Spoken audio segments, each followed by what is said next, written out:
Welcome to Milestone Moments, the show where we explore the journeys that lead to success. I'm Sheila Slick, your host and founder of 5 Milestones. In every episode, we will bring you insights from the minds of entrepreneurs, leaders, and experts who will share not just their expertise, but the milestone moments that have reshaped their journeys and led to significant achievements.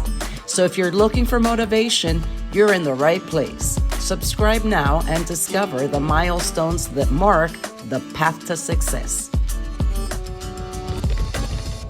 Welcome to another episode of Milestone Moments in Business and Leadership.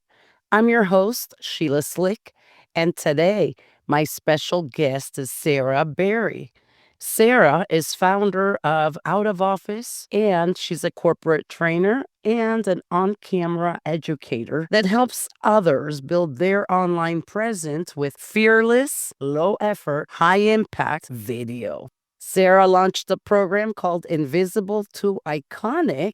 I'd like to welcome her to the show.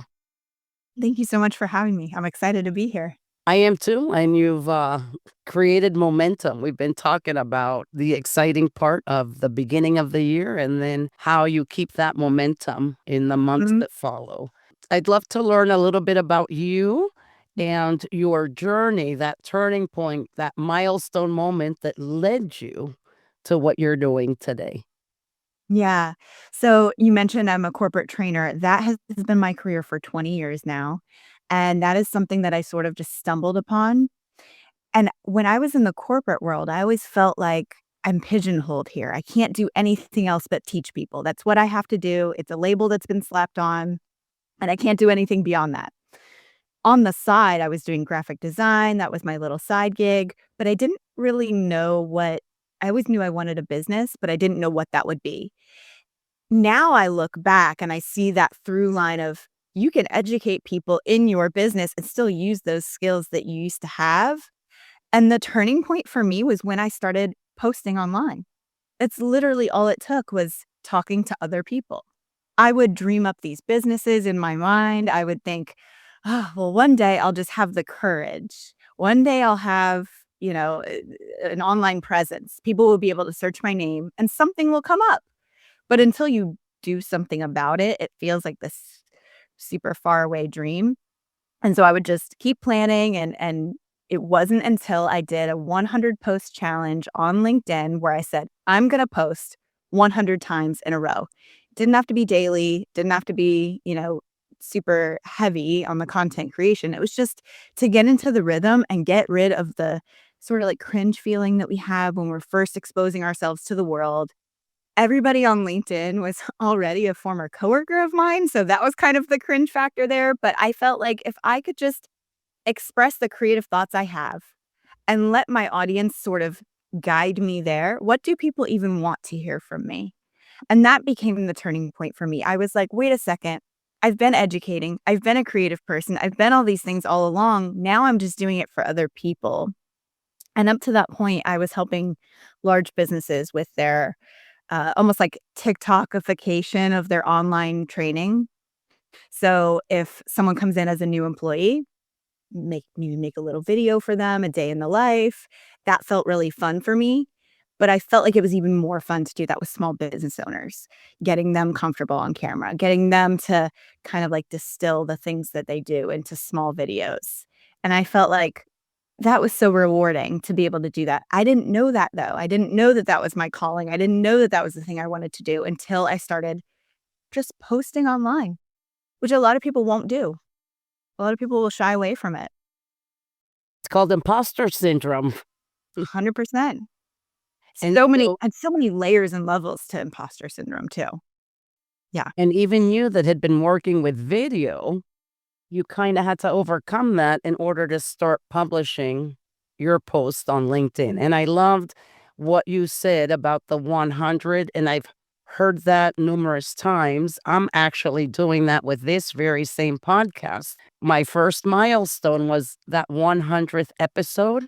And I think 100 is a great number because it shows that you've been consistent, and perhaps you'll start seeing results if you haven't already. So don't give up unless you've tried something 100 times.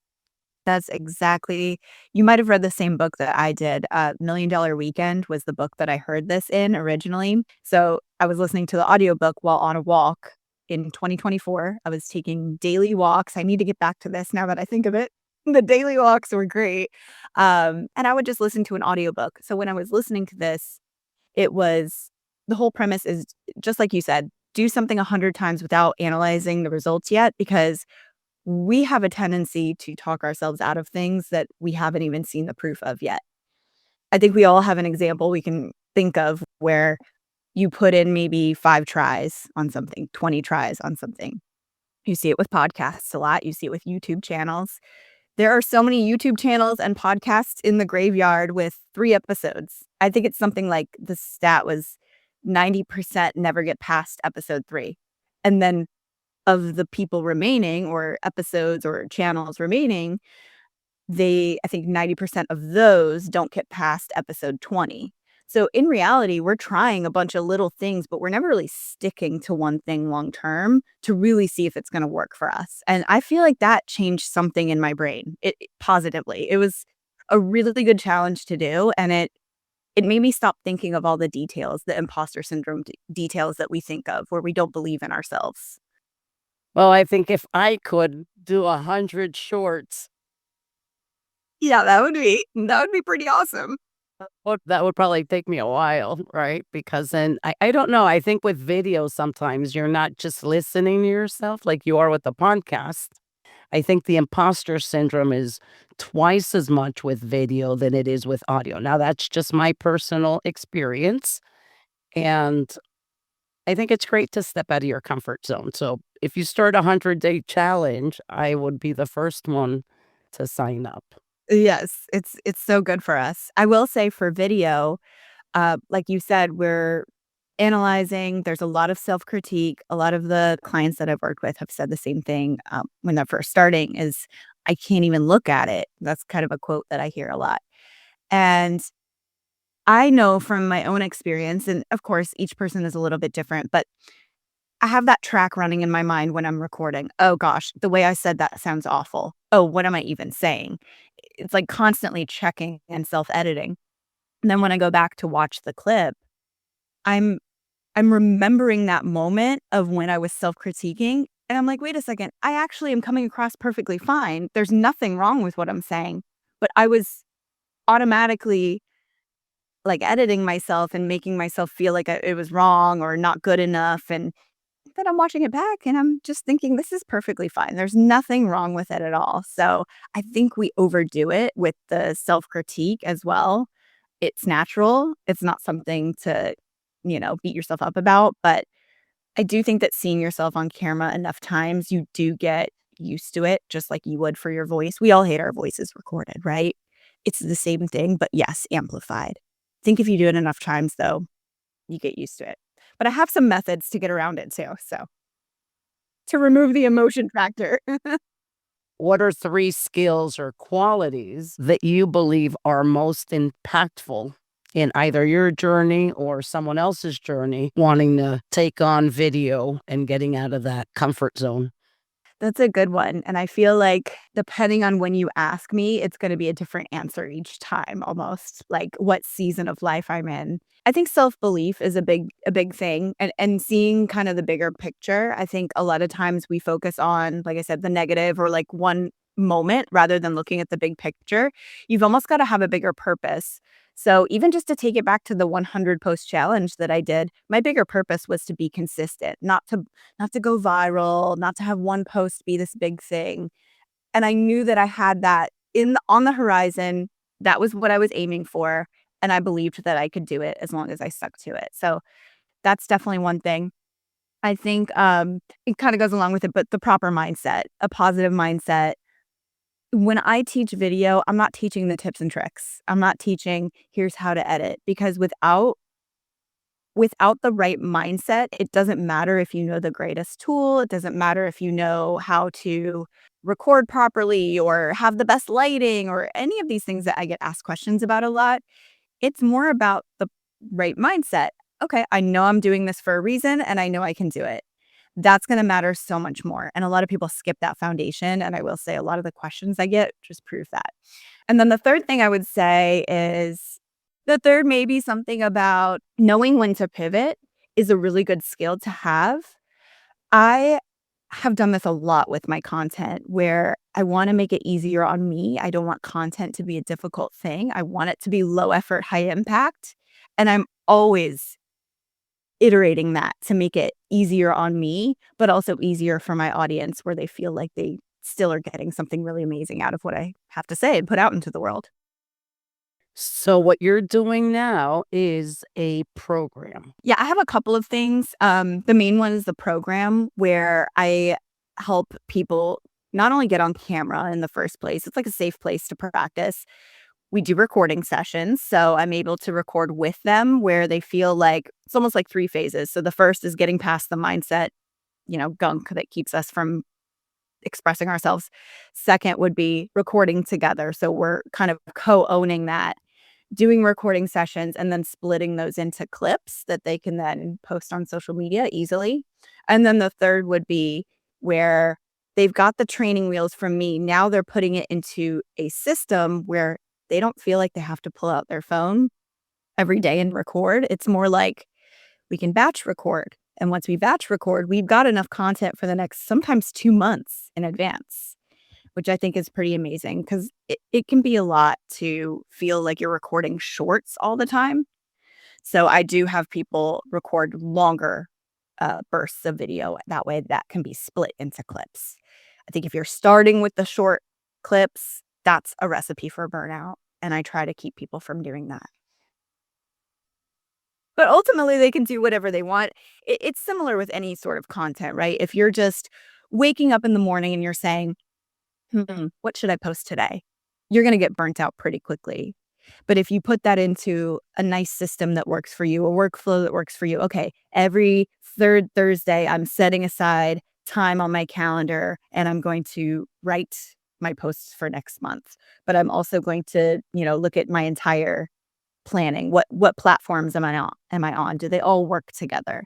So kind of lifting it up and looking at it from a bird's eye view rather than what random thing should I post about today? Which again is an exhausting place. I think people start there and then they realize they may say to themselves, well, that didn't work. I must not be good at video, which isn't the case. You just didn't have a system behind it. I love that. And you could probably also help podcasters. And there's a lot of podcasters that perhaps are only using audio and they're wanting to use video. Yes. I actually was a guest on a podcast last month, and the host is typically used to an audio podcast, but for special exception for me, made it a video podcast. And I said, why don't you just do this going forward? So we'll see if he does that. Well, I may turn this one into a clip or two.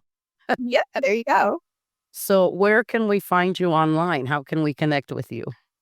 So currently everything is on LinkedIn. I'll give you you have my profile. You can probably put that in the notes. Cause LinkedIn likes to put the complicated long string in your URL. But yeah, I post on LinkedIn 4 times a week. I post an article every week, which is more of a deep dive into the topics that I talk about that particular week. And then my next venture, which is a bit, I won't say scary because I'm used to video, but I am going to be starting a YouTube channel, which is new for me because you have to be a little bit more strategic, I think, with YouTube, and it's more long form. So we'll see how that goes. I'm excited for it, but no channel name to give you yet. Well, I think it's gonna go great, Sarah. How can you go wrong? Correct. That's a great mindset to have. So I'll be your first subscriber. Share as Oop. soon as you have a channel name. Yeah. I would go close to what you already have so that you keep your branding intact. You've got from invisible to iconic. I love that. Yeah. I don't There's a lot to. Yeah. And I think that's been maybe people can relate to this. It can be a struggle too when you create I created my business name in 2018 and then I created invisible to iconic in 2025. And even in between there, I had little side ventures. And it's like, okay, what is my naming and wording now? Obviously, these things can be changed. I'm trying not to be in a place of overthinking it because I think that's what prevents us from making any sort of momentum forward. I think iconic is beautiful. I do too. I love that word. I look forward to following your new channel. What would be one, just one, because you gave us a lot of good tidbits, piece of advice that we could do to take action today? Grab a friend, get on a Zoom chat. This is video specific. Grab a friend, get on a Zoom chat, and just talk business, talk your opinions casually. Forget that the record button has even been pressed. And after that, just take a breath. And then you can run that through an AI tool of some sort to grab some clips from. And then voila, you've got clips. It's the easiest thing you can do at the beginning because you're going to be more relaxed with a friend or a former colleague, whoever, someone that you're comfortable with.